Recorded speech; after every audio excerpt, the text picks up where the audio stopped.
Hello everyone, I hope you are doing well. Welcome to this platform.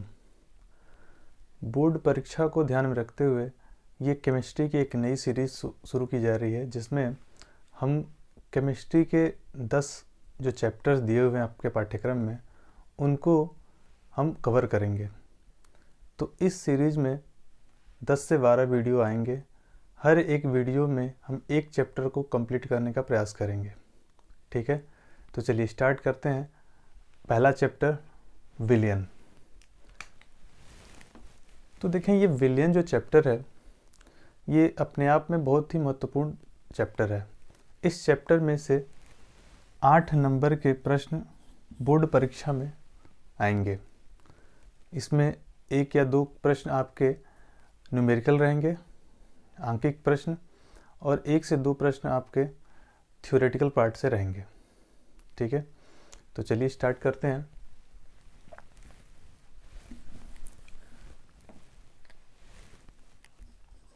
विलयन। क्या होता है विलयन? तो विलयन देखें, 2 या 2 से अधिक पदार्थों के समांगी मिश्रण को हम क्या कहते हैं? विलयन कहते हैं। 2 या 2 से अधिक पदार्थ, मान लेते हैं कोई पदार्थ है A और कोई पदार्थ है B। इन दोनों को हम आपस में मिला दें। इन दोनों को आपस में मिलाने पे जो विलयन बने वो समांगी अगर हो, तो अगर समांगी मिश्रण है उन 2 पदार्थों के आपको आपस में मिलने पे, तो उन्हें हम कहेंगे कि वो बनेंगे क्या? आपके विलयन।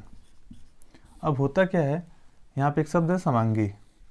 समांगी का मतलब होता है कि जितने उस विलयन में जितने भी अवयव हैं या घटक हैं उनका संघटन समान होना चाहिए। ठीक है, जैसे अगर हम जल में चीनी का विलयन बनाएं, जल में अगर हम चीनी का विलयन बनाएं तो चीनी को क्या करेंगे? हम जल में मिलाएंगे और मिलाने के बाद उसको सेक करेंगे। सेक करने पे क्या होगा? चीनी के जो क्रिस्टल हैं जल में पूरी तरह से मिल जाएंगे। ठीक है, तो ये क्या होगा? इससे एक विलयन तैयार होगा। विलयन कह लें, या जो मिश्रण इससे बनेगा उसे हम कहेंगे समांगी मिश्रण। तो समांगी मिश्रण ही क्या कहलाता है? विलयन कहलाता है। अब देखें यहाँ पे हम चूंकि जो जल है, जल में हम क्या कर रहे हैं? चीनी को घोल रहे हैं। तो जल जो होगा वो होगा विलायक, और जो चीनी होगा वो कहलाएगा विलेय। तो ये विलायक और विलेय क्या होते हैं? सामान्यतः किसी विलयन में जिसकी मात्रा अधिक होती है, उसको कहेंगे हम विलायक, और जिसकी मात्रा कम होती है उस विलयन में उसे कहेंगे विलेय। तो हम क्या कर रहे हैं? जल में चीनी को घोल रहे हैं, तो चीनी की मात्रा कम है तो ये विलेय हो जाएगा, और जल चूँकि इसकी सामान्यता इसकी मात्रा अधिक होती है तो ये क्या हो जाएगा? विलायक। ठीक है, तो ये रहा आपका विलेय और विलायक। अब यहाँ पे ध्यान रखें, आपके पाठ्यक्रम में यहाँ पे 2 पदार्थों के बारे में बात किया गया है। हालांकि 2 या 2 से अधिक पदार्थ मिला सकते हैं। जैसे अगर इसी में हम नींबू मिला दें, नींबू का रस, तो देखें यहाँ पे ये तीसरा घटक हो जाएगा। ये A है, अगर ये B है, ये C, 3 घटक हो जाएंगे। ऐसे हम घटकों को अगर बढ़ाते जाएं तो अलग अलग घटक, उनको हम वो अंगों के आधार पर उनको हम अलग कैटेगराइज कर सकते हैं। तो यहाँ पे ध्यान रखें, इस सिलेबस में या आपके पाठ्यक्रम में हमको 2 पदार्थों के बारे में बात करना है जिसे हम द्विअंगी विलयन भी कहते हैं। द्विअंगी विलयन, जिसे हम इंग्लिश में कहते हैं बाइनरी सॉल्यूशन। बाइनरी सॉल्यूशन कहते हैं इसको। द्विअंग मतलब जिसके 2 अंग हैं, जिसके 2 घटक हैं, एक विलेय और एक विलायक। तो अब हम बात करेंगे विलयनों की सांद्रता, कि विलयनों की सांद्रता को किस प्रकार हम मापते हैं, उनके ज्ञात करने की क्या क्या विधियां हैं सांद्रता मापने की, तो आइए देखते हैं। सांद्रता, अब देखें किसी विलयन में विलय की कितनी मात्रा घुल रही है, ठीक है, विलय की कितनी मात्रा घुली है उस विलायक में, तो उसके लिए विलयनों की शक्ति को प्रदर्शित करता है। वो विलय की जो मात्रा घुली रहती है वो विलयनों की शक्ति पर निर्भर करती है, ठीक है। तो शक्ति जो होती है उसको मापने की अलग अलग इकाइयाँ हैं कि किस प्रकार से विलयनों की शक्ति को माप सकते हैं। उसमें जो पहला है वो है द्रव्यमान प्रतिशत, मास परसेंटेज कहते हैं इसको। तो क्या होता है, देखिए इसको W/W से लिखते हैं। इसे कहते हैं विलय की मात्रा ग्राम में बटे विलयन की मात्रा ग्राम में। मतलब विलय की मात्रा उस पूरे विलयन में, पूरा विलयन का मतलब इसमें विलय और विलायक दोनों होगा। विलय प्लस विलायक जब मिलाएंगे, इन दोनों को एडिशन करेंगे तब क्या मिलेगा आपको, विलयन की मात्रा इंटू 100, क्योंकि हम प्रतिशत निकाल रहे हैं तो 100 से गुणा करना पड़ेगा। जैसे इसका एग्जाम्पल देखें, हम लिखा है 80% H2SO4 W/W, मतलब भार के अनुसार। इसका क्या मतलब हुआ, 80% H2SO4 का मतलब हुआ कि 80 ग्राम सल्फ्यूरिक अम्ल 100 ग्राम विलयन में घुला हुआ है। समझ में आया, मतलब 80% मतलब 80 ग्राम सल्फ्यूरिक अम्ल, टोटल विलयन जो है आपका वो 100 ग्राम विलयन है, उसमें घुला हुआ है, ठीक है। तो ये रहा आपका द्रव्यमान परसेंट। ऐसे ही आयतन प्रतिशत होता है अगला। आयतन प्रतिशत में क्या होगा कि विलय का कितना आयतन है ml में, उस पूरे विलयन के आयतन में इंटू 100 कर देंगे। जैसे लिखा है 20% एथिल एल्कोहल C2H5OH, आयतन के अनुसार लिखा है। ये आयतन के अनुसार अगर लिखा है परसेंट V/V, इसका क्या मतलब है, इसका सिंपल सा मतलब है कि 20 ml C2H5OH 100 ml विलयन में घुला हुआ है, यानी 100 ml टोटल जो विलयन का जो आयतन है वो है 100 ml। उस 100 ml में ये जो एथिल एल्कोहल है उसका 20 ml घुला हुआ है। इसे कहेंगे हम आयतन प्रतिशत। इसके बाद जो अगली सांद्रता होती है वो होती है द्रव्यमान आयतन प्रतिशत, जिसे हम %W/V से प्रदर्शित करते हैं। अब देखें इसमें द्रव्यमान पहले आ रहा है, तो विलय का जो मात्रा लेंगे या विलय का भार लेंगे या विलय का द्रव्यमान लेंगे वो ग्राम में लेंगे, बटे विलयन का आयतन लेंगे ml में और मल्टीप्लाई बाई 100, ये कर देंगे, ये फॉर्मूला बन जाएगा। इसका एग्जांपल ज़रा देखें। इसका एग्जांपल लिखा है 10% NaCl, 10% NaCl। इसका क्या मतलब है, इसका सिंपल सा मतलब है कि 10 ग्राम NaCl,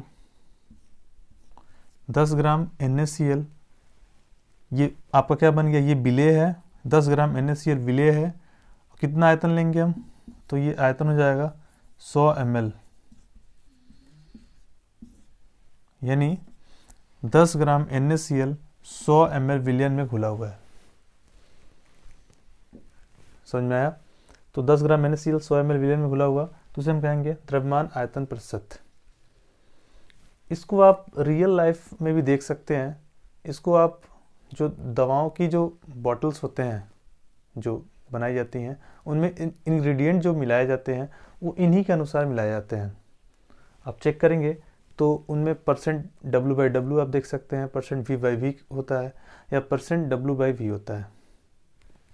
तो इसमें अगली जो सांद्रता है वो है ppm, पार्ट्स पर मिलियन। पार्ट्स पर मिलियन ये क्या होता है, तो ppm बराबर होता है विलय की मात्रा ग्राम में बटे विलयन की मात्रा ग्राम में इंटू 10⁶, 10⁶। 10⁶ का मतलब 1 के बाद 6 जीरो, 1 के बाद 6 जीरो का मतलब क्या, 10 लाख।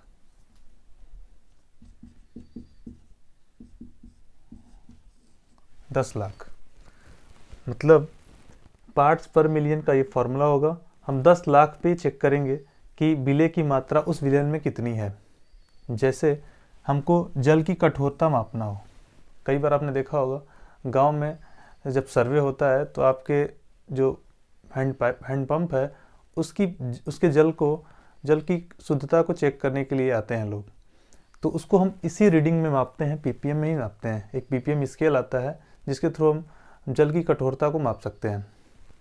इसके बाद जो अगला है वो है मोल अंश। ठीक है, तो मोल अंश ये क्या होता है? मोल अंश को मोल फ्रैक्शन या मोल प्रभाज कहते हैं। ये मोल अंश विलेय का अलग होता है और विलायक का अलग होता है। तो अगर हम बात करें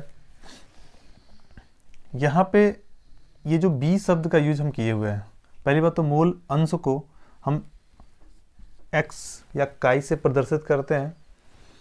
अब यहाँ पे अगर सफिक्स में बी लगा दें तो बी जो होगा वो विलेय का मोल अंश कहलाएगा।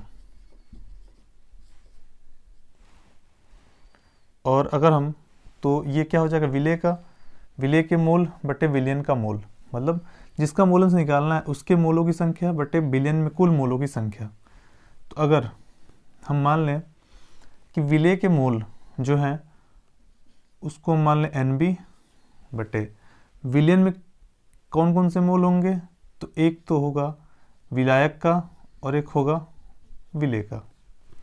यहाँ पे ये ध्यान रखने वाली बात है कि जो XA होगा वो विलायक के लिए होगा। मतलब इस चैप्टर में A और B, A को हम विलायक की तरह से ट्रीट करेंगे और B को विलेय की तरह से। ठीक है, तो XB बराबर हो गया NB upon NA plus NB। Similarly अगर हम XA निकालें, मतलब विलायक का मोल अंश निकालें, तो क्या हो जाएगा फॉर्मूला, विलायक के मोल बटे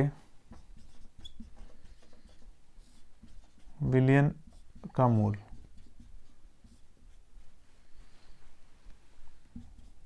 अगर विलायक के मोल को मान लें Na और विलयन का मोल क्या हो जाएगा Na प्लस NB। तो ये रहा आपका XB विलेय का मोल प्रभाज और ये विलायक का मोल प्रभाज। अगर दोनों का योग कर ले, हम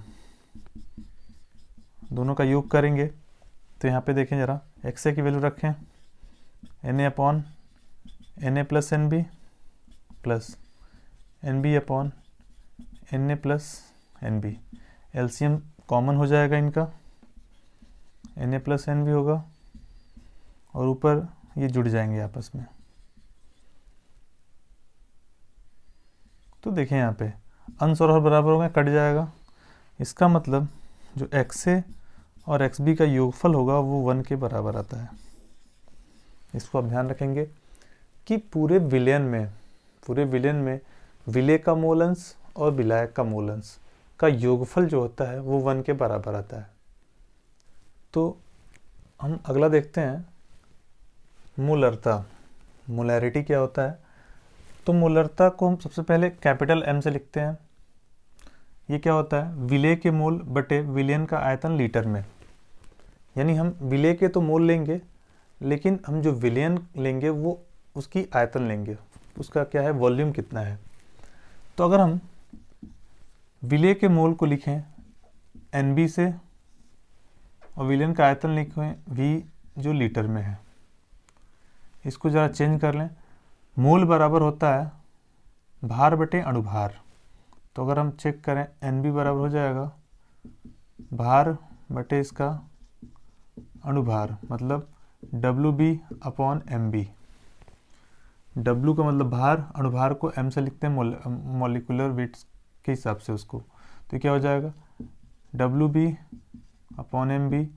और ये जो V लीटर में है इसको अगर हम मिलीलीटर में चेंज करें तो 1000 से भाग कर देंगे तो ये चेंज होके किस में कन्वर्ट हो जाएगा, ये ml में कन्वर्ट हो जाएगा। तो ये ऊपर चला जाएगा तो क्या हो जाएगा, ये WB into 1000 upon MB into V इन ml। ये हो गया आपका कैपिटल M का फॉर्मूला। मोलरता का। समझ में आया? अब देखें इस मोलरता का जो मात्रक होगा, मात्रक क्या होगा इसका? इसका मात्रक होगा मोल प्रति लीटर, मोल पर लीटर, या हम कैपिटल एम भी लिख सकते हैं। समझ में आया? मोल प्रति लीटर या कैपिटल एम। चलिए अगला जो है वो है मोललता। दोनों में डिफरेंस है, मोललता और मोलरता। तो मोललता को सबसे पहले लिखते हैं स्मॉल एम से। इसका फॉर्मूला क्या होता है? विलेय के मोल बटे विलायक का द्रव्यमान। यही एक ऐसी सांद्रता है विलेनों की सांद्रता मापने की विधि जिसमें विलायक का द्रव्यमान आता है। तो बिल्कुल आप इसको ध्यान रखेंगे, विलेय के मोल बटे विलायक का द्रव्यमान। इसको थोड़ा सा ओपन करके हम अगर लिखना चाहें, ये क्या हो जाएगा? NB अपॉन विलायक का द्रव्यमान, भार को W से लिख रहे हैं और ए को मैंने बताया कि विलायक के लिए यूज़ करेंगे, ये हो जाएगा kg। इसको ज़रा चेंज करें, NB को लिख सकते हैं WB अपॉन MB और ये हो जाएगा WA। और इसको ग्राम में चेंज करें तो 1000 से डिवाइड कर देंगे, ये 1000 ऊपर चला जाएगा, तो हो जाएगा WB into 1000 upon MB into WA ग्राम। ये बन गया आपका मोलैलिटी। इसका मात्रक क्या होगा? इसका मात्रक होगा मोल प्रति किलोग्राम या स्मॉल एम। अब देखें दोनों फॉर्मूले लगभग सेम हैं। ये दोनों फॉर्मूले जो हैं, ये देखें मोलरता और मोललता के दोनों फॉर्मूले लगभग सेम है। इसको ध्यान कैसे रखेंगे? तो देखें यहाँ पे मोलर आ रहा है, इसके शब्द पे गौर करें, और यहाँ पे लीटर एक शब्द आता है, लीटर, यहाँ पे लीटर। तो थोड़ा सा आप लॉ से थोड़ा सा याद रखेंगे कि मोलरता में लीटर मतलब आयतन आता है और मोललता में द्रव्यमान आता है। ठीक है, तो ये विलेनों की सांद्रता की जो प्रमुख ज्ञात करने की विधियां थी वो ये 7 विधियां हैं। तो अब हम बात करेंगे विलेयता क्या होती है। विलेयता का सिंपल सा मतलब है कि विलेय की मात्रा उस विलायक में घुली हुई है। तो विलेय की कितनी मात्रा उस विलायक में घुली हुई है वह अधिकतम मात्रा ही क्या कहलाती है? विलेयता। जितनी विलेय की मात्रा उस विलायक में घुली होगी उसकी विलेयता उतनी ही अच्छी मानी जाएगी। समझ में आया? तो देखें यहाँ पे अगर हम ताप को बढ़ा दें, अपने पास जो विलयन हम लिए हुए हैं, ये विलयन अपने पास है, इसमें टेम्परेचर को इंक्रीज कर दें, तापमान में वृद्धि कर दें, तो ये हमारा अपना विलायक है हमारा, और इसमें हम क्या कर रहे हैं? कोई विलेय पदार्थ मिला रहे हैं। मान लेते हैं वो गैसीय अवस्था में है, तो क्या होगा? गैस इसमें घुलेगी और इसको हम क्या कर रहे हैं? बंद कर दे रहे हैं। तो देखें जैसे ही ताप बढ़ाएंगे ये इसकी जो विलेयता है वो कम हो जाएगी। और अगर हम दाब को बढ़ा दें, यहाँ पे दाब को इंक्रीज करें, दाब को इंक्रीज जैसे ही करेंगे, दाब बढ़ाएंगे इस पे, तो दाब बढ़ाते हैं तो जो गैस के अणु हैं वो इस द्रव जो विलायक है उसके अणुओं में घुलने लगते हैं। इसका सिंपल सा एग्जांपल आप समझ सकते हैं कि जो कोल्ड ड्रिंक्स होते हैं, कोल्ड ड्रिंक के बारे में जानते होंगे। तो कोल्ड ड्रिंक में क्या होता है कि उसमें कार्बन डाइऑक्साइड गैस को हाई प्रेशर पे उसमें बंद कर दिया जाता है। ऐसा क्यों किया जाता है? देखिए कार्बन डाइऑक्साइड जो होती है ना, वो टेस्ट जो स्वाद होता है उस स्वाद के लिए जानी जाती है, यानी उसका मीठा स्वाद हो जाता है। यानी कार्बन डाइऑक्साइड क्या करता है? उसमें उसके टेस्ट को चेंज कर देता है। इसीलिए हम कार्बन डाइऑक्साइड को क्या करते हैं? उस कोल्ड ड्रिंक या पेय पदार्थ में हम क्या करते हैं, उसको हाई प्रेशर में बंद कर देते हैं। तो ये रहा आपका विलेयता। ध्यान रखेंगे, दाब बढ़ाएंगे तो विलेयता बढ़ जाएगी, तापमान बढ़ाने में विलेयता कम हो जाती है, इसको आप ध्यान रखेंगे। तो इसी से जुड़ता हुआ हमारा अगला टॉपिक है, तो हेनरी का नियम समझते हैं। हेनरी का नियम क्या होता है? तो हेनरी का नियम ये केवल गैसों के लिए लागू होता है। गैसों के लिए केवल ये लागू होगा। समझ में आया? क्या कहता है ये हेनरी का नियम? हेनरी का नियम कहता है कि वाष्प अवस्था में गैस का आंशिक दाब क्या होता है? विलयन में उपस्थित मोल अंश के समानुपाती होता है। यानी अगर हम गैस का वाष्प दाब चेक करें, यहाँ पे आंशिक दाब P, वो क्या होगा? विलयन में उपस्थित जो गैस का मोल अंश होगा उसके समानुपाती होगा। अगर इसको हम हटाएं, समानुपाती का चिन्ह हटाएं, तो क्या होगा? ये एक कांस्टेंट आएगा जिसे हम क्या कहेंगे? हेनरी नियतांक। अब देखिए यहाँ पे हेनरी नियतांक जो है वो कोई सार्वत्रिक नियतांक नहीं है, यह उसकी प्रकृति पर निर्भर करता है। गैस की किस प्रकार की प्रकृति है और ताप पर निर्भर करेगा। समझ में आया? इसका मात्रक भी हो सकता है। अब देखिए यहाँ पे KH जो है वो KH, इसका ये तो मात्रकहीन होता है। KH यहाँ पे दाब आ रहा है, यानी दाब का जो मात्रक होगा वही KH का मात्रक होगा, यानी नियतांक का। और दाब का मात्रक आप जानते हैं कि पास्कल होता है, और क्या होता है, और वायुमंडलीय दाब होता है, या हम बार में उसको मापते हैं। तो इन तीनों में से कोई भी हो सकता है। अब यहाँ पे ये चेक समझने वाली बात ये है कि हेनरी का नियम, यहाँ पे देखें, दाब जितना अधिक होगा उसकी विलेयता क्या हो जाएगी? उतनी अधिक होगी। मतलब हम दाब जितना ज़्यादा लगाएंगे, दाब उस गैस के ऊपर दाब जितना ज़्यादा हम लगाएंगे, वो जो गैस के अणु हैं वो उस विलायक में, जो द्रव अवस्था में, उसमें ज़्यादा जाकर घुलेंगे। समझ में आया? तो देखें यहाँ पे अगर हम इसको चेंज करें, KH बराबर क्या हो जाएगा? P/X जो गैस। तो यहाँ से अगर हम इसको कांस्टेंट कर दें दाब को, और ताप को बढ़ाएं, तो ताप को बढ़ाएंगे तो विलेयता क्या हो जाएगी?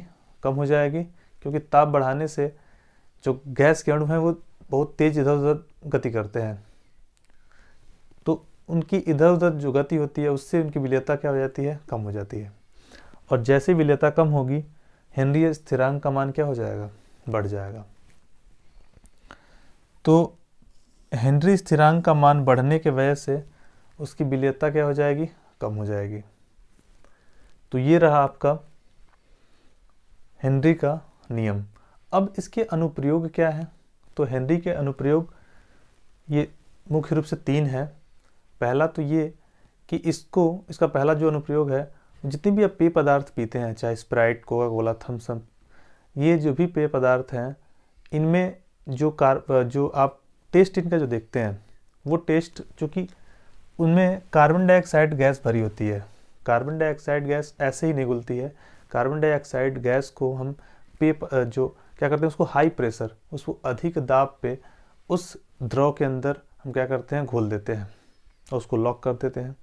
तो पहला अनुप्रयोग ये है, क्योंकि वहाँ पे हेनरी का नियम काम करता है, क्योंकि जो कार्बन डाइऑक्साइड गैस है और गैस को क्या कर रहे हैं? हम द्रव में घोल रहे हैं। किस पे? प्रेशर बढ़ा के। तो प्रेशर बढ़ाएंगे, विलेयता बढ़ जाता है उसका।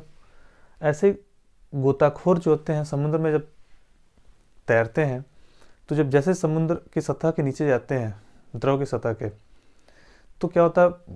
वाष्प दाब जो है उन पे वायुमंडलीय दाब बढ़ता जाता है, जिससे वायुमंडलीय जो अलग अलग गैसें हैं वो उनके ब्लड में क्या होते हैं? घुलते जाते हैं। ठीक है।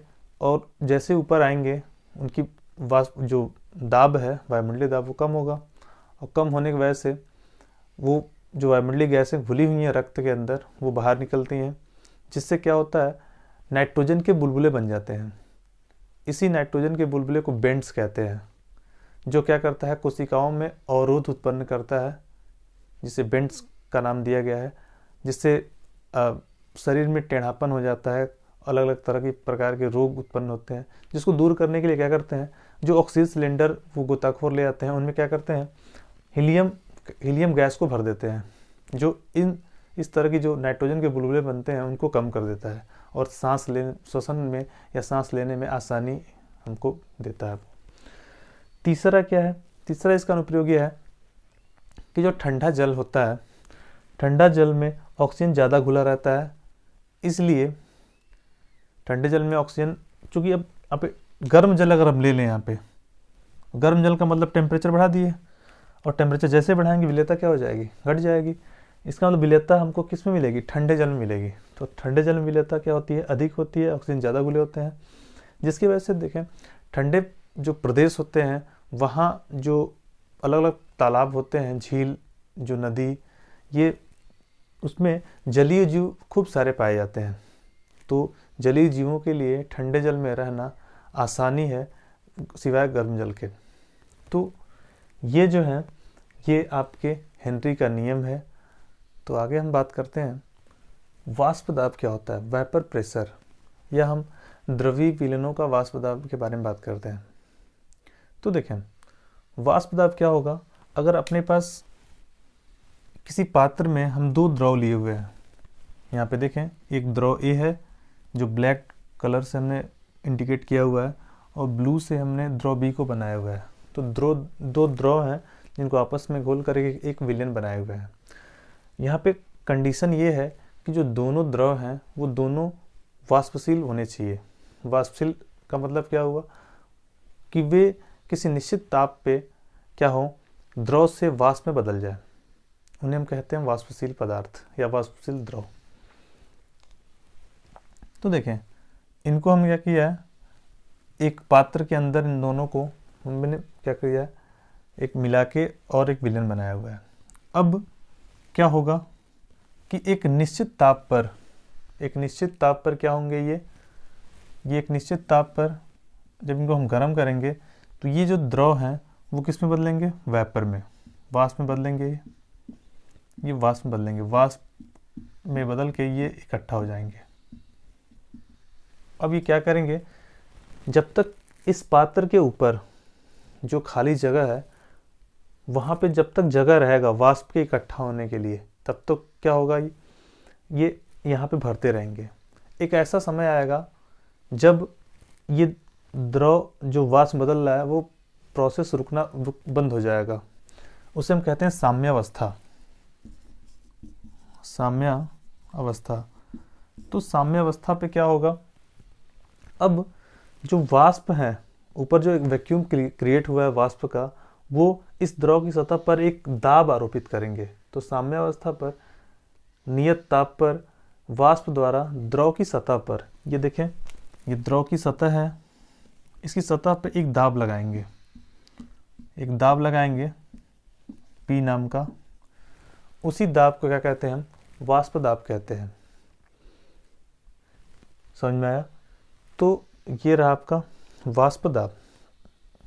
अब देखें यहाँ पे दो द्रव हैं A और B, इनका अगर हम कुल मोल अंश निकालें तो क्या हो जाएगा, वो XA + XB होगा।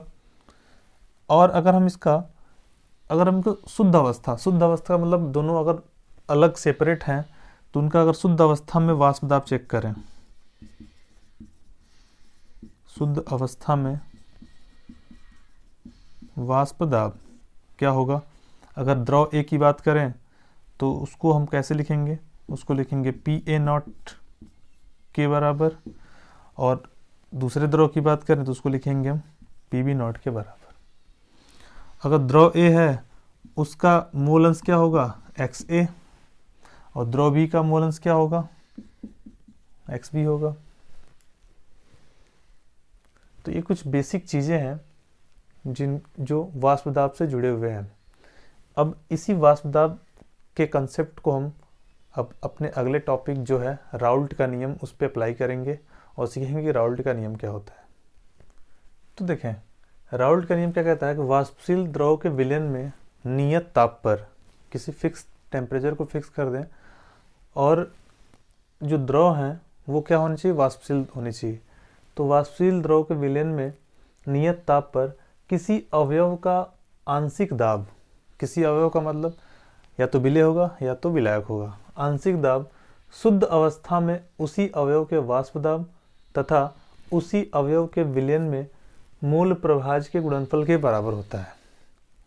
मतलब अगर हम यहाँ पे देखें तो अगर हम ये विलायक का वाष्प दाब के बारे में चेक करें तो विलायक का वाष्प दाब ये विलायक का मूल प्रभाज के अनुक्रमानुपाती होगा। अगर इसको हम हटाएंगे इस साइन को तो आएगा PA0। PA0 क्या होगा? PA0 जो है वो शुद्ध अवस्था में विलायक का वाष्प दाब है। तो ये क्या हो जाएगा? PA बराबर PA0 XA। ऐसे ही PB is directly proportional to XB क्या होगा? इस प्रोपोर्शनली का साइन हटाएंगे तो क्या आएगा? PB0 into XB। यहाँ PB0 क्या होगा? विलेय का शुद्ध अवस्था पे वाष्प दाब। अब यहाँ पे ध्यान रखें, ये हम जो बात कर रहे हैं वो किसी विलयन के कंटेक्स्ट में बात कर रहे हैं। अब डाल्टन एक वैज्ञानिक थे जिन्होंने बताया था कि अगर एक पात्र है, बंद पात्र है, उसमें अलग अलग प्रकार के गैस भरे हुए हैं तो उनका जो अलग अलग अगर गैस भरे हैं तो उनका अलग अलग आंशिक दाब होगा। तो अगर उस विलयन का पूरा हमको आंशिक दाब या पूरा कुल दाब निकालना हो तो अलग अलग जितने भी छोटे छोटे आंशिक दाब हैं उनको जोड़ दें, उनका योगफल ले लें तो उस विलयन का कुल आपको क्या निकल जाएगा? कुल वाष्प दाब निकल जाएगा। तो देखते हैं डाल्टन के आंशिक दाब के नियम से क्या होता है। ये क्या होता है कि अगर हमको कुल वाष्प दाब निकालना हो उस विलयन का तो उस विलयन में दो अलग अलग प्रकार के वाष्प दाब हैं, एक तो विलायक का और एक विलेय का, दोनों को योगफल कर लें। पी की वैल्यू यहाँ से उठा कर रख दें PA0 XA, PB की वैल्यू यहाँ रख दें PB0 XB। अब ध्यान रखें XA जो होता है, अभी हम जब मूल अंश पढ़े थे तो हम देखे थे XA प्लस XB बराबर 1 क्या होता है। तो यहाँ XA का मान क्या हो जाएगा?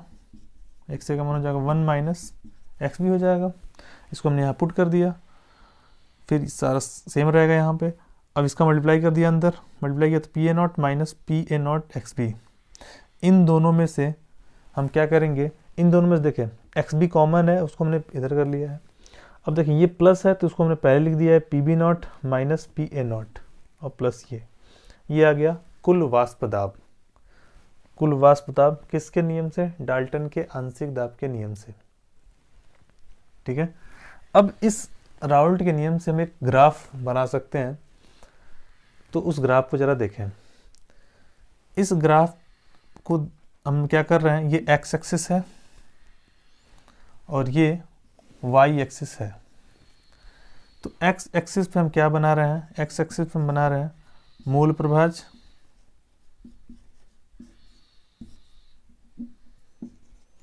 और वाई एक्सिस पे बना रहे हैं हम वाष्प दाब।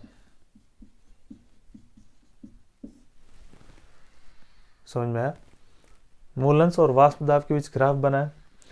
देखें यहाँ पे एक्स की वैल्यू 0 है, जैसे जैसे हम आगे बढ़ रहे हैं एक्स की वैल्यू 1 तक जा रही है। अब जहाँ एक्स की वैल्यू 0 है वहाँ एक्स की वैल्यू 1 है और ये 1 से लेकर 0 तक जा रहा है। हमको ऐसा क्यों करना पड़ा है? तो हमको इसलिए ऐसा करना पड़ा है ताकि हमको पॉइंट ऑफ इंटरसेक्शन मिले, यानी प्रतिच्छेद बिंदु मिले, जिससे हम कोई ग्राफ को प्लॉट कर सकें, ग्राफ को बना सकें। समझ में आया? तो चलिए, ये अपने पास इक्वेशन है राउल्ट के नियम से। इस इक्वेशन में अगर एक्स की वैल्यू 0 रख दें तो PA 0 हो जाएगा, सिंपल। लेकिन अगर दूसरे वाले इक्वेशन में XB का मान 1 रख दें, यहाँ पे 1 रखेंगे तो PB का मान कितना आएगा? PB0 के बराबर। मतलब यहाँ इस पॉइंट पे जो वैल्यू आ रही है XB का मान 1 रखने पे वो आ रहा है PB0, तो हमको मिल गया है PB0 मिला। ठीक है, अब आगे बढ़ते हैं जरा। यहाँ पे XA की वैल्यू 1 रखें। यहाँ हमने क्या रखा? XA की वैल्यू 1 रखा तो क्या आया वैल्यू? PA बराबर आ गया PA0। मतलब यहाँ पे PA0 की वैल्यू मैक्सिमम को मिल गई। अब देखें ये XA की वैल्यू 0 से लेके 1 तक बढ़ रही है। बढ़ने का सेंस मतलब ये ग्राफ भी क्या हो रहा होगा? बढ़ रहा होगा।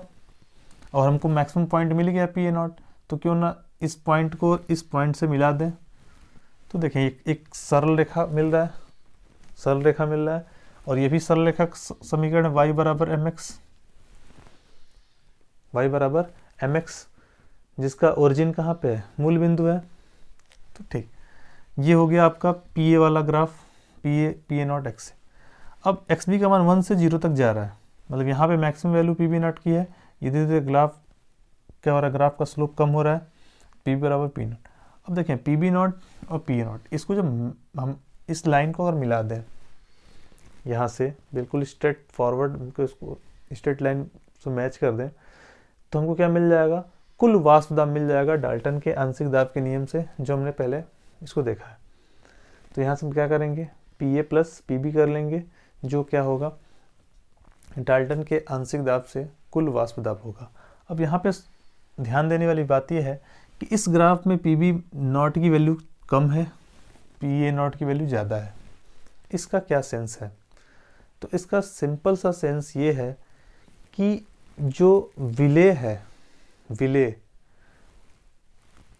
ये क्या है, विलायक है और ये विलेय है, इसका वाष्प दाब अधिक आ रहा है। इसका मतलब वो अधिक वाष्पशील पदार्थ है या वाष्पशील द्रव है, यानी यहाँ पे जो विलायक है वो अधिक वाष्पशील है विलेय की तुलना में, इसलिए ये ग्राफ कुछ इस प्रकार से आ रहा है।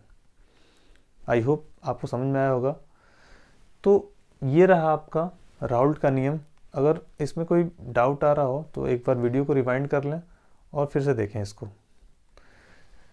अब इसी से जुड़ा हुआ राउल्ट के नियम से हमारा अगला टॉपिक है, वो है आदर्श विलयन और अनादर्श विलयन। क्या होता है आदर्श विलयन, जरा समझते हैं इसको। तो ऐसा विलयन जो सभी तापमानों और सभी सांद्रताओं पर राउल्ट के नियम का पालन अगर करे तो हम कहेंगे ये क्या है, आइडियल सॉल्यूशन है या आदर्श विलयन है। तो सभी सांद्रताओं पे क्या हो, सभी तापमानों पे राउल्ट के नियम का पालन करें। राउल्ट के नियम का पालन करने का मतलब क्या हो, जो उसका वाष्प दाब हो वो पी ए नॉट एक्स ए के बराबर हो और पी बी बराबर P B not x B के बराबर, या जो पी टोटल है वो P A plus P B के बराबर हो। मतलब कुल वाष्प दाब अलग अलग वाष्प दाबों की योगफल के बराबर होने चाहिए डाल्टन के आंशिक दाब के नियम से। अगर ऐसा है तो हम कहेंगे आदर्श विलयन है। इसके अलावा अब देखें ए अंतरक्रिया और ए बी अंतरक्रिया, ये दोनों आपस में बराबर होना चाहिए। इसका क्या सेंस है, इसका सेंस सिंपल सा है कि अगर ए का मतलब अगर कोई विलायक है तो विलायक के अणु, विलायक के आपस में अणुओं के बीच जो अंतरक्रिया है वो विलायक और विलेय के अंतरक्रिया के बराबर होने चाहिए। समझ में आया। इसके अलावा डेल्टा एच जो मिश्रण का है वो 0 के बराबर होना चाहिए, मतलब एंथैल्पी में कोई परिवर्तन नहीं होना चाहिए, एंथैल्पी में परिवर्तन 0 के बराबर होना चाहिए। इसके अलावा डेल्टा वी मतलब आयतन में परिवर्तन भी 0 होना चाहिए, और delta G is less than 0 मतलब गिब्स ऊर्जा का मान 0 से कम होना चाहिए। मतलब ये जो होना चाहिए वो स्वतः होने वाली, स्पॉन्टेनियस हो, स्वतः होने वाली ये आपकी अंतरक्रिया हो। इसका एग्जाम्पल क्या है, बेंजीन व टॉलुइन, एन हेक्सेन और एन हेप्टेन। ये क्या है, दो एग्जाम्पल हैं आपके आदर्श विलयन के। और आदर्श विलयन का अगर ये पालन कर रहा है तो राउल्ट के नियम से ये ग्राफ भी होना चाहिए। क्या होते हैं अनादर्श विलयन, तो ऐसा विलयन जो सभी सांद्रता और सभी तापमान पे राउल्ट के नियम का पालन न करे उसे हम कहेंगे अनादर्श विलयन। तो जरा देखें, इसमें सभी सांद्रताओं और सभी तापमानों पर राउल्ट के नियम का पालन न करे उसे कहेंगे हम अनादर्श विलयन। अब इसमें जो ये आदर्श विलयन या राउल्ट के नियम का ये पालन करने पे ये जो आ रहा था पी ए, ये p a is not equal to p A not x ए के बराबर होगा। ऐसे पी बी बराबर P B not x B के बराबर होगा। पी टोटल जो होगा वो भी अलग अलग वाष्प दाब जो आ रहे हैं उनके योगफल के बराबर नहीं होगा। इसके अलावा ए अन्योन्य क्रिया जो हो रही है और ए बी के बीच वो भी बराबर नहीं होगा। डेल्टा एच एंथैल्पी में परिवर्तन 0 के बराबर नहीं होगा और आयतन में परिवर्तन भी 0 के बराबर नहीं होगा। और ये स्वतः होने वाली अभिक्रिया नहीं होगी, ये एक्स्ट्रा हमको किसी न किसी ऊष्मा के रूप में इसको हमको देंगे, तब ये जाके ये होगी, विलयन का निर्माण होगा। तो अनादर्श विलयन को आप बिल्कुल ध्यान रखेंगे कि ये राउल्ट के नियम का पालन नहीं करते हैं। अब इसमें दो होते हैं, एक होता है धनात्मक विचलन वाले अनादर्श विलयन और एक होता है ऋणात्मक विचलन वाले अनादर्श विलयन।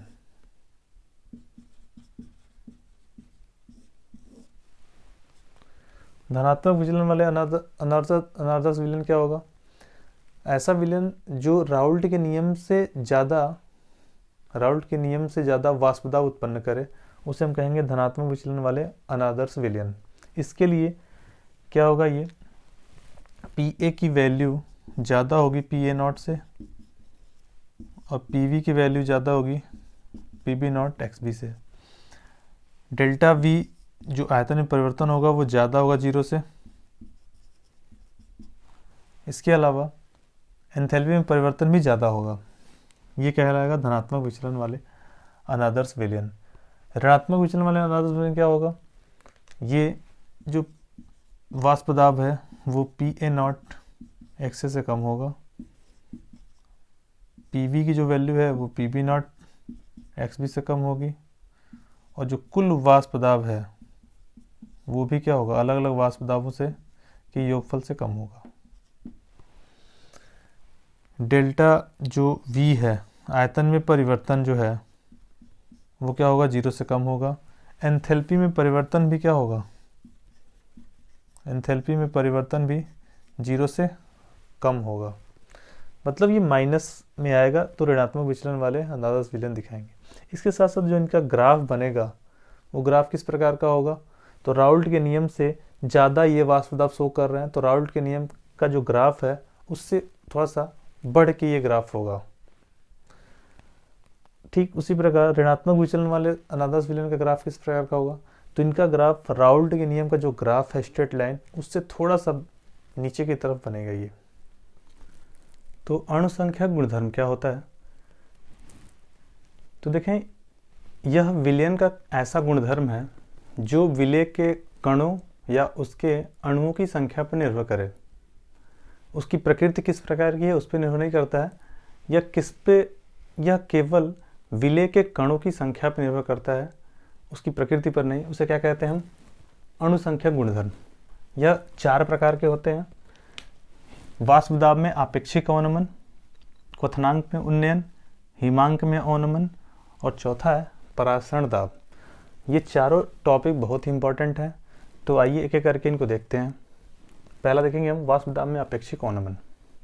वाष्प दाब में आपेक्षिक अवनमन, तो देखें, जब शुद्ध विलायक जो द्रव अवस्था में है उसमें कोई अवाष्पशील विलय मिलाया जाए तो विलायक का वाष्प दाब कम हो जाता है, अर्थात शुद्ध विलायक की तुलना में विलयन का वाष्प दाब कम हो जाता है।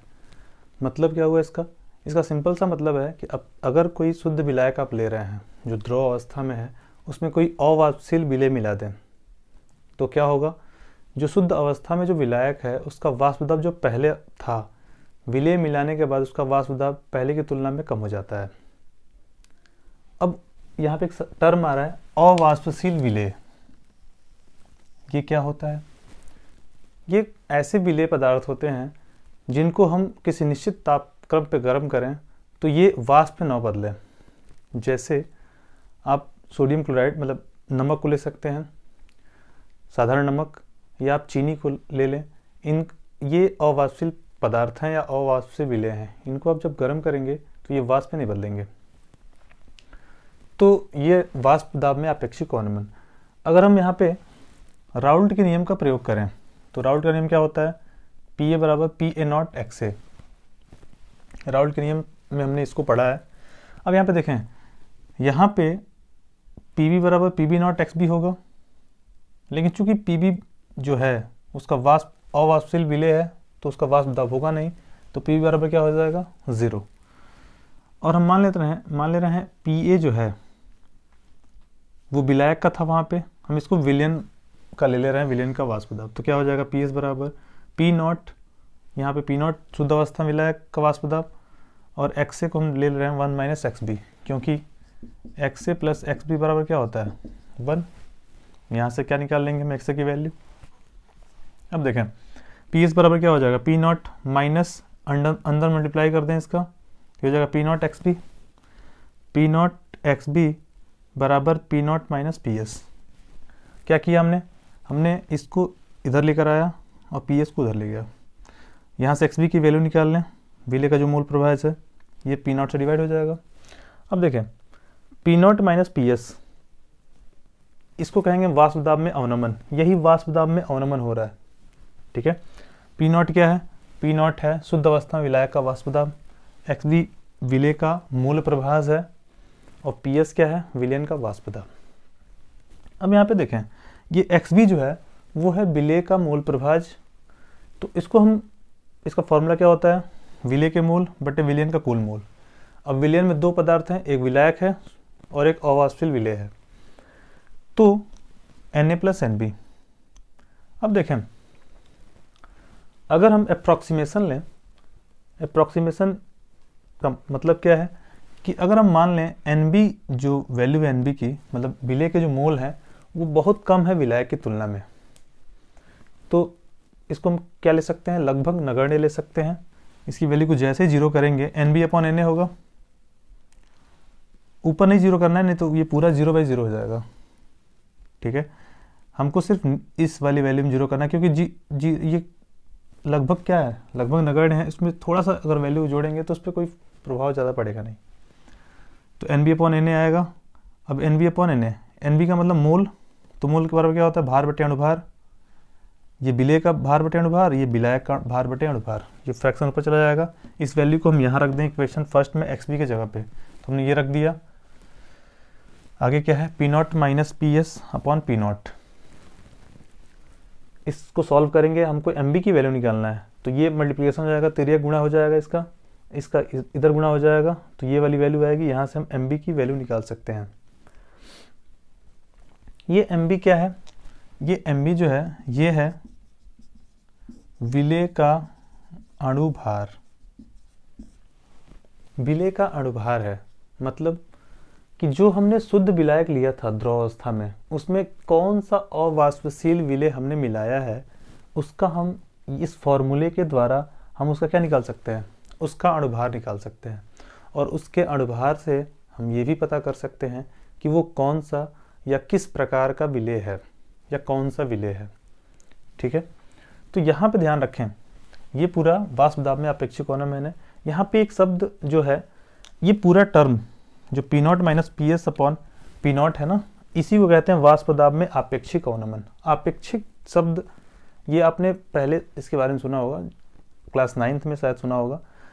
आपेक्षिक घनत्व एक टर्म आया था, जहाँ पे आपने आर्किमिडीज का सिद्धांत पढ़ा था वहीं पे, तो वहाँ पे क्या हुआ था, किसी टर्म में से किसी टर्म को घटाएं, किसी टर्म में से किसी को घटाया गया और उसी टर्म से डिवाइड कर दें, तो इसको कहते हैं रिलेटिव या आपेक्षिक। तो P naught minus p S upon P not ये है आपेक्षिक अवनमन, और ऊपर है वाष्प दाब में अवनमन। तो अगला जो टॉपिक हमारा वह है क्वथनांक में उन्नयन। तो क्या होता है क्वथनांक में उन्नयन, उसको समझने से पहले सबसे पहले हमको ये समझना पड़ेगा कि क्या होता है क्वथनांक। तो आप आमतौर पे क्वथनांक के बारे में जानते होंगे कि द्रव को अगर हम गर्म करें तो वह ताप जिस पर द्रव क्या हो जाए, वाष्प में बदलने लगे। तो ये एक सामान्य परिभाषा है, लेकिन अगर उसको वाष्प दाब में हम परिभाषित करें तो क्या होगा कि किसी द्रव का वह ताप जिस पर उस द्रव का वाष्प दाब एक वायुमंडलीय दाब के बराबर हो जाए। तो देखें यहाँ, किसी द्रव का वह ताप जहाँ पे इसका वाष्प दाब क्या हो जाए, वो वायुमंडलीय दाब के बराबर हो जाता है, तो उसको कहेंगे हम कि क्या है, वो क्वथनांक है। अब क्या हुआ क्वथनांक में उन्नयन, अब किसी शुद्ध विलायक हम ले रहे हैं जो द्रव अवस्था में है, उसमें क्या कर रहे हैं, कोई अवाष्पशील विलेय मिला दें, तो जो शुद्ध विलायक का क्वथनांक था, विलेय पदार्थ मिलाने के बाद हम देखेंगे उसका क्वथनांक बढ़ जाता है। इसका क्या मतलब हुआ कि किसी अवाष्पशील विलेय को विलायक में मिलाने पर विलायक के क्वथनांक में हुई वृद्धि क्वथनांक में उन्नयन कराती है, यानी विलायक विलयन का जो क्वथनांक है वो बढ़ जाता है पहले की तुलना में। इसे कहते हैं क्वथनांक में उन्नयन। इसे डेल्टा टीबी से प्रदर्शित करते हैं। इसको हम इस डायग्राम से भी समझ सकते हैं। ये डायग्राम जो है वाष्प दाब और ताप के बीच बनाया गया है। तो देखें, ये जो है ये विलायक के लिए है। तो विलायक हमने देखा कि उसको हमने धीरे धीरे गर्म किया तो इसका जो ताप है एक वायुमंडलीय दाब की ये बराबर हो गया। ये है टीबी नॉट, विलायक का क्वथनांक, शुद्ध विलायक का क्वथनांक है ये। अब देखें, जैसे हमने अवाष्पीय विलेय मिलाया, फिर हमने क्या किया, उसको हीट किया, गर्म किया, तो इसको क्या किया, ये टेम्परेचर बढ़ रहा है, ये इस ताप पर जाके ये क्या होगा, ये एक वायुमंडलीय दाब के बराबर हुआ, मतलब ये वाष्प में बदलने लगा। इसका क्या मतलब है, इसका ये मतलब है कि अब जो विलयन का क्वथनांक था वो शुद्ध विलायक की तुलना में बढ़ गया है। ये टीबी जो है वो विलयन का क्वथनांक है, ये विलयन का क्वथनांक है, और ये क्या है, ये है शुद्ध विलायक का क्वथनांक। तो इन दोनों का जो डिफरेंस आएगा, और डिफरेंस को कैसे निकालेंगे, टीबी में से टीबी नॉट को हटा लेंगे तो पता चल जाएगा क्वथनांक में उन्नयन क्या है। तो हमने क्या किया, टीबी में डेल्टा टीबी बराबर क्या होगा, टीबी माइनस टीबी नॉट। और ये देखें, ये डेल्टा जो टीबी है वो मोलल सांद्रता के अनुक्रमानुपाती होती है। यहाँ पे मोलल सांद्रता का मतलब मोललता, और मोललता को क्यों लिया गया है, क्योंकि यह एक ऐसी सांद्रता की विधि है जो ताप से अप्रभावित होती है।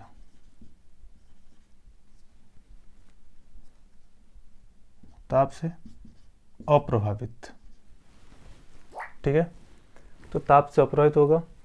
इस अनुक्रमानुपाती के साइन को अगर हम हटाएं तो एक टर्म आएगा Kb इंटू एम।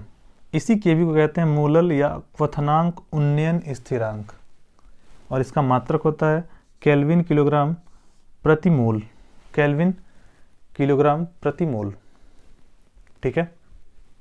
अब यहाँ पे ध्यान दें, ये मोललता है, और मोललता का फॉर्मूला होता है विलेय के मोल बटे विलायक का द्रव्यमान किलोग्राम में। तो उसको अगर हम चेंज कर दें तो ग्राम में चेंज करें तो ये फॉर्मूला निकल के आता है भार बटे अनुभार, डब्ल्यू को ये किलोग्राम में होता है, जिसको अगर हम 1000 से डिवाइड करें तो ग्राम में बदल जाएगा, वो ऊपर चला जाएगा तो ये हो जाएगा। इस m का मान अगर हम यहाँ रख दें तो ये मिलेगा हमको। तो यहाँ से हम इसको पक्षांतर कर सकते हैं तिर्यक गुणा करके। यहाँ पे हम mb का मान निकाल सकते हैं। mb क्या है, mb है विलेय का अणुभार, ये विलेय का अणुभार है। तो इस फॉर्मूले से हम देख रहे हैं कि विलेय जो हम अवाष्पशील विलेय मिलाए हैं, ये अवाष्पशील जो विलेय मिलाया गया है इस शुद्ध विलायक में, उसका अणुभार निकाल सकते हैं। और जैसे उसका अणुभार हम निकाल लेंगे तो हम ये बता सकते हैं कि वो कौन सा विलायक मिलाया गया है। इसका रियल लाइफ एग्जाम्पल आप देख सकते हैं अपने घर के किचन में। जब भी आप सब्जी बनाते हैं, सब्जी बनाते हुए देखा होगा, तो सब्जी में कई सारे इंग्रेडिएंट डाला जाता है। तो होता क्या है कि अगर सब्जी को हम ऐसे ही छोड़ दें तो काफ़ी समय तक के बाद सब्जी पकेगी, लेकिन जैसे ही हम उसमें नमक डाल देते हैं तो देखते हैं सब्जी बहुत जल्द पक जाती है। इसका क्या मतलब है, इसका सिंपल सा मतलब है कि जो नमक है वो अवाष्पशील विलेय है, और वो पानी जो विलायक है उसमें जब जाता है तो उसके क्वथनांक को बढ़ा देता है। मतलब जो पानी पहले 100 डिग्री सेंटीग्रेड पे वाष्प में बदल रहा था, उसका टेम्परेचर जो क्वथनांक बिंदु है वो बढ़ जाता है, जिसकी वजह से जो सब्जी है वो कम समय में पक जाती है। तो ये रहा हमारा क्वथनांक में उन्नयन टॉपिक। तो हिमांक में अवनमन क्या होता है, इसको देखते हैं ज़रा। सबसे पहले समझते हैं हिमांक क्या होता है। तो देखें, किसी द्रव का हिमांक वह तापक्रम है जिस पर उस द्रव का वाष्प दाब ठोस के वाष्प दाब के बराबर हो जाए। ये तो है वाष्प दाब के आधार पर परिभाषा। सिंपल परिभाषा क्या आपने जानते हैं इसके बारे में, कि जब द्रव को हम ठंडा करते हैं तो वो क्या हो जाता है, ठोस में बदल जाए, उस ताप को क्या कहते हैं, हिमांक बिंदु। तो ये रहा हिमांक, कि जब द्रव का हिमांक क्या हो जाए, उसकी ठोस अवस्था के वाष्प दाब के बराबर हो जाए। अब हिमांक में अवनमन क्या होगा, तो देखें जब भी कोई द्रव विलायक हम ले रहे हैं उसमें कोई अवाष्पशील विलेय मिलाएंगे तो उसके हिमांक में पहले की तुलना में कमी हो जाएगी। इसी कमी को कहते हैं हिमांक में अवनमन। तो हिमांक में अवनमन, इसे डेल्टा TF से प्रदर्शित करेंगे, डेल्टा TF। इसको फिगर से समझ सकते हैं। हमने इधर क्या किया है, ये ताप है,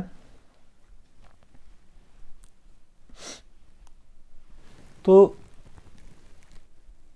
ये जो द्रव है उसको हमने ठंडा करना शुरू किया। इस बिंदु पे, इस पॉइंट पे क्या हुआ, जो द्रव है उसका वाष्प दाब ठोस विलायक के वाष्प दाब के बराबर हो गया। मतलब द्रव ठोस में बदलना शुरू हो गया। मतलब ये क्या है आपका शुद्ध द्रव का वाष्प दाब, शुद्ध द्रव का ये हिमांक बिंदु है शुद्ध द्रव का। फिर हमने अवाष्पशील विलेय मिलाया तो विलयन बनना शुरू हुआ।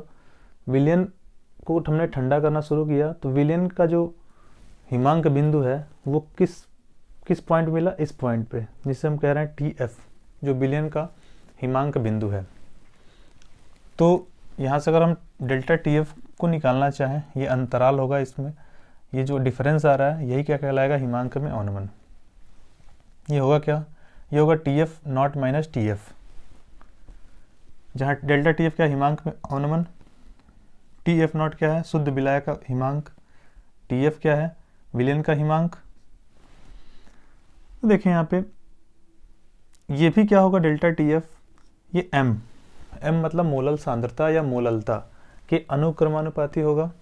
इस अनुक्रमानुपाती के चिन्ह को जब हटाएंगे तो एक कांस्टेंट आएगा जिसका नाम है KF, जिसे कहते हैं मोलल या हिमांक अवनमन स्थिरांक। इसका भी मात्रक क्या होता है, केल्विन किलोग्राम प्रति मोल, केल्विन किलोग्राम प्रति मोल। इस मोललता का फॉर्मूला क्या पढ़े हैं, विलेय के मोल बटे विलायक का भार किलोग्राम में। इसका फॉर्मूला क्या होता है, विलेय का भार बटे विलेय का अणुभार, विलायक का, अगर ये इसको हम ग्राम में बदलें तो 1000 से डिवाइड होगा, वो 1000 ऊपर चला जाएगा, तो ये फॉर्मूला निकल के आता है मोललता का। इस मोललता का फॉर्मूला M का जो मान है उसको हम यहाँ रख दें तो क्या आएगा, डेल्टा TF बराबर KF इंटू ये पूरा M की वैल्यू, इसका मल्टीप्लिकेशन इधर करेंगे और ये बराबर इतना हो जाएगा। यहाँ से MB का मान निकालेंगे। यहाँ देखें MB जो है वो क्या है, वो है विलेय का अणुभार, विलेय का अणुभार है ये। इसका क्या मतलब है, इसका मतलब सिंपल सा है कि इस हिमांक में अवनमन जो में है हम क्या कर सकते हैं, विलेय का अणुभार पता कर सकते हैं। मतलब जो विलायक में हम अवाष्पशील विलेय मिलाए हैं उसका अणुभार निकाल कर हम उस विलेय का, वो कौन सा विलेय मिलाया गया है उस विलायक में, उसको हम बता सकते हैं। तो इसको आप ध्यान रखेंगे। अब इसका रियल लाइफ एग्जाम्पल क्या है, इसका रियल लाइफ एग्जाम्पल आप गर्मियों के दिनों में जब गांव में वो ठेले पे बर्फ़ बेचने वाले लोग आते हैं तो उसमें इसी कंसेप्ट का यूज़ किया जाता है। क्या होता है वो कंसेप्ट, तो उस कंटेनर जो आपने देखा है जिसमें बर्फ़ को रखा जाता है, उस कंटेनर में पहले क्या होता था कि उस कंटेनर के अंदर बर्फ़ की सिल्लियाँ पड़ी रहती थी और उस बर्फ़ की सिल्लियों में हम नमक मिला देते थे, जिससे क्या होता था जो बर्फ़ 0 डिग्री सेंटीग्रेड पे पिघल रही थी, जो तो होता क्या है, उसका जो तापमान है उस हिमांक बिंदु है, उस हिमांक बिंदु को और नीचे वो लेकर चला आता है, यानी हिमांक में कमी हो जाती है, जिससे सुबह से शाम तक वो बर्फ़ वैसे के वैसे पड़ा रहता है। कुछ पिघलता है लेकिन उसका टेम्परेचर क्या करते हैं और कम कर देते हैं। तो कुल्फ़ी का जो एग्जाम्पल है इसी कंसेप्ट बेस्ड है। तो ये रहा अपना हिमांक में अवनमन। क्या होता है परासरण दाब, तो देखें परासरण दाब में एक विलायक, एक सेटअप है, इसमें हमने एक विलयन भरा हुआ है। इसमें विलायक के अणु, परासरण दाब में हम क्या करेंगे, जो परासरण दाब है विलायक के अणुओं का अर्धपारगम्य झिल्ली द्वारा। ये देखिए एक बीच में अर्धपारगम्य झिल्ली लगा हुआ है। विलायक के कण अगर विलयन की ओर गति कर रहा है और यह गति जो है वह स्वतः हो रही है, अपने आप हो रही है, बिना किसी ताप दाब के, या मैं ऐसे भी कह सकते हैं कि तनु विलयन का अगर सांद्र विलयन की ओर स्वतः गति परासरण कहलाता है। तो यहाँ पे एक है लेयर, बीच में लेयर बना हुआ जिसको कहते हैं हम अर्धपारगम्य झिल्ली। अर्धपारगम्य झिल्ली एक प्रकार का लेयर होता है जिसमें से कुछ अणु या कुछ मॉलिक्यूल्स पार कर जाते हैं और कुछ नहीं कर पाते। तो ये अर्धपारगम्य झिल्ली है। इसका एग्जाम्पल आपने देखा होगा कि जब हम किशमिश को जल में भिगोते हैं, कुछ समय बाद देखते हैं किशमिश फूल जाता है। होता क्या है, तो किशमिश के जो बाहरी सतह है किशमिश का, उसके अंदर क्या होता है कि जल के अणु प्रवेश कर जाते हैं। इसके अलावा अगर आप अंगूर को NaCl के जलीय विलयन में घोल दें या मिला दें तो देखेंगे जो अंगूर है वो सिकुड़ जाएगा। इसका मतलब क्या हुआ? इसका मतलब यही है कि उस अंगूर या किशमिश के साथ क्या हो रहा है, परासरण की क्रिया हो रही है। तो ये रहा परासरण। आइए परासरण दाब देखते हैं क्या होता है। तो परासरण दाब, इस परासरण की क्रिया को रोकने के लिए जो क्रिया के विपरीत दिशा में जो दाब लगाया जाता है उसे कहते हैं परासरण दाब। तो देखें, परासरण क्रिया को रोकने के लिए क्रिया के विपरीत दिशा में जो दाब लगाया जाता है उसे कहते हैं परासरण दाब। इसे पाई से प्रदर्शित करते हैं। मतलब अगर ये परासरण क्रिया है, इसको रोकना है तो इतना ही हम दाब इसके विपरीत दिशा में लगा दें। ये विपरीत दिशा में दाब हमने लगा दिया पाई नाम का। ये क्या कहलाएगा आपका? परासरण दाब। इसे पाई से प्रदर्शित करते हैं। इसका एक फॉर्मूला भी डिराइव होता है। उस फॉर्मूले को हम कैसे निकालते हैं? तो उसको निकालते हैं हम आदर्श गैस समीकरण की सहायता से। आदर्श गैस समीकरण क्या होता है? ये होता है PV बराबर nRT। 11th क्लास में पढ़ा होगा। गैसीय अवस्था में आदर्श गैस समीकरण आया था। तो यहाँ पे जरा हम क्या करें, यहाँ पे देखें, इसमें क्या है, ये गैस का दाब है, गैस का आयतन, N मोलों की संख्या, R गैस नियतांक और T क्या है, ताप। तो अगर हम इस V को डिवाइड कर दें N में तो क्या होगा, N/V/RT। P बराबर N/V को क्या लिख सकते हैं, ये C लिख सकते हैं सांद्रता, क्योंकि सांद्रता बराबर होता है मोल बटे आयतन, CRT। और इस दाब को अगर हम परासरण दाब के कंटेक्स्ट में लिखें तो क्या हो जाएगा, ये पाई। तो आ गया पाई बराबर CRT, जहाँ पाई क्या है, ये है परासरण दाब, C क्या है, सांद्रता है ये, जिसका मात्रक होता है मोल प्रति लीटर। R क्या है, R है गैस नियतांक, जिसके 3 मान होते हैं, लेकिन चूंकि इस चैप्टर में सांद्रता को मोल प्रति लीटर में लिया गया है तो जो R का मान होगा वो लीटर वाला लेंगे हम। तो वैल्यू क्या होती है, 0.000821 एटमॉस्फेरिक लीटर प्रति मोल केल्विन। 0.0821 लीटर एटमॉस्फेयर प्रति मोल केल्विन, ये वैल्यू होती है। और T क्या है आपका, ताप। तो ये है परासरण दाब, पाई बराबर CRT। यहाँ से क्वेश्चन बनते हैं और क्वेश्चन पूछे जाते हैं। तो ये रहा परासरण दाब। इसी परासरण दाब के आधार पर विलयन के प्रकार भी हम देख सकते हैं कि विलयन कितने प्रकार के होते हैं। तो 3 प्रकार के विलयन होते हैं। परासरण दाब के आधार पर 3 प्रकार के विलयन होते हैं। एक होता है समपरासरी, एक होता है अल्प परासरी, एक होता है अति परासरी। तो देखें, अगर कोई 2 विलयन है और जिनके लिए एक विलयन का मान लेते हैं, ये मान लेते हैं 2 विलयन है, एक का नाम है पाई 1 और एक का परासरण दाब पाई 2, दोनों का अलग अलग है। अगर दोनों विलयनों का परासरण दाब बराबर है तो उसे कहेंगे हम समपरासरी विलयन। समझ में आया? और अल्प मतलब कम, तो अगर पाई 1 की वैल्यू पाई 2 से कम है, मतलब पहले वाले विलयन का परासरण दाब दूसरे वाले विलयन के परासरण दाब से कम है, तो वो क्या कहेगा, अल्प परासरी कहलाएगा। और अति परासरी क्या होगा, अति परासरी में पहले विलयन की जो परासरण दाब है वो दूसरे विलयन के परासरण दाब से क्या होगा, अधिक होगा। तो ये है परासरण दाब के आधार पे विलयन के प्रकार। यहीं पे एक टर्म आता है प्रतिलोम परासरण। प्रतिलोम परासरण क्या होता है, तो प्रतिलोम परासरण क्या होता है कि अगर हम ये परासरण की क्रिया जो हो रही है, परासरण दाब की जो प्रोसेस हो रहा है, परासरण दाब के विपरीत दिशा में अगर हम दाब लगा दें, ये परासरण दाब है पाई, इसके विपरीत दिशा में अगर दाब लगा दें इधर से, तो वो कहलाएगा प्रतिलोम परासरण। तो ये रहा परासरण दाब का पूरा कंसेप्ट, और ये परासरण दाब बहुत इंपॉर्टेंट है, तो इसको आप बिल्कुल ध्यान रखेंगे। तो थैंक यू फॉर वॉचिंग।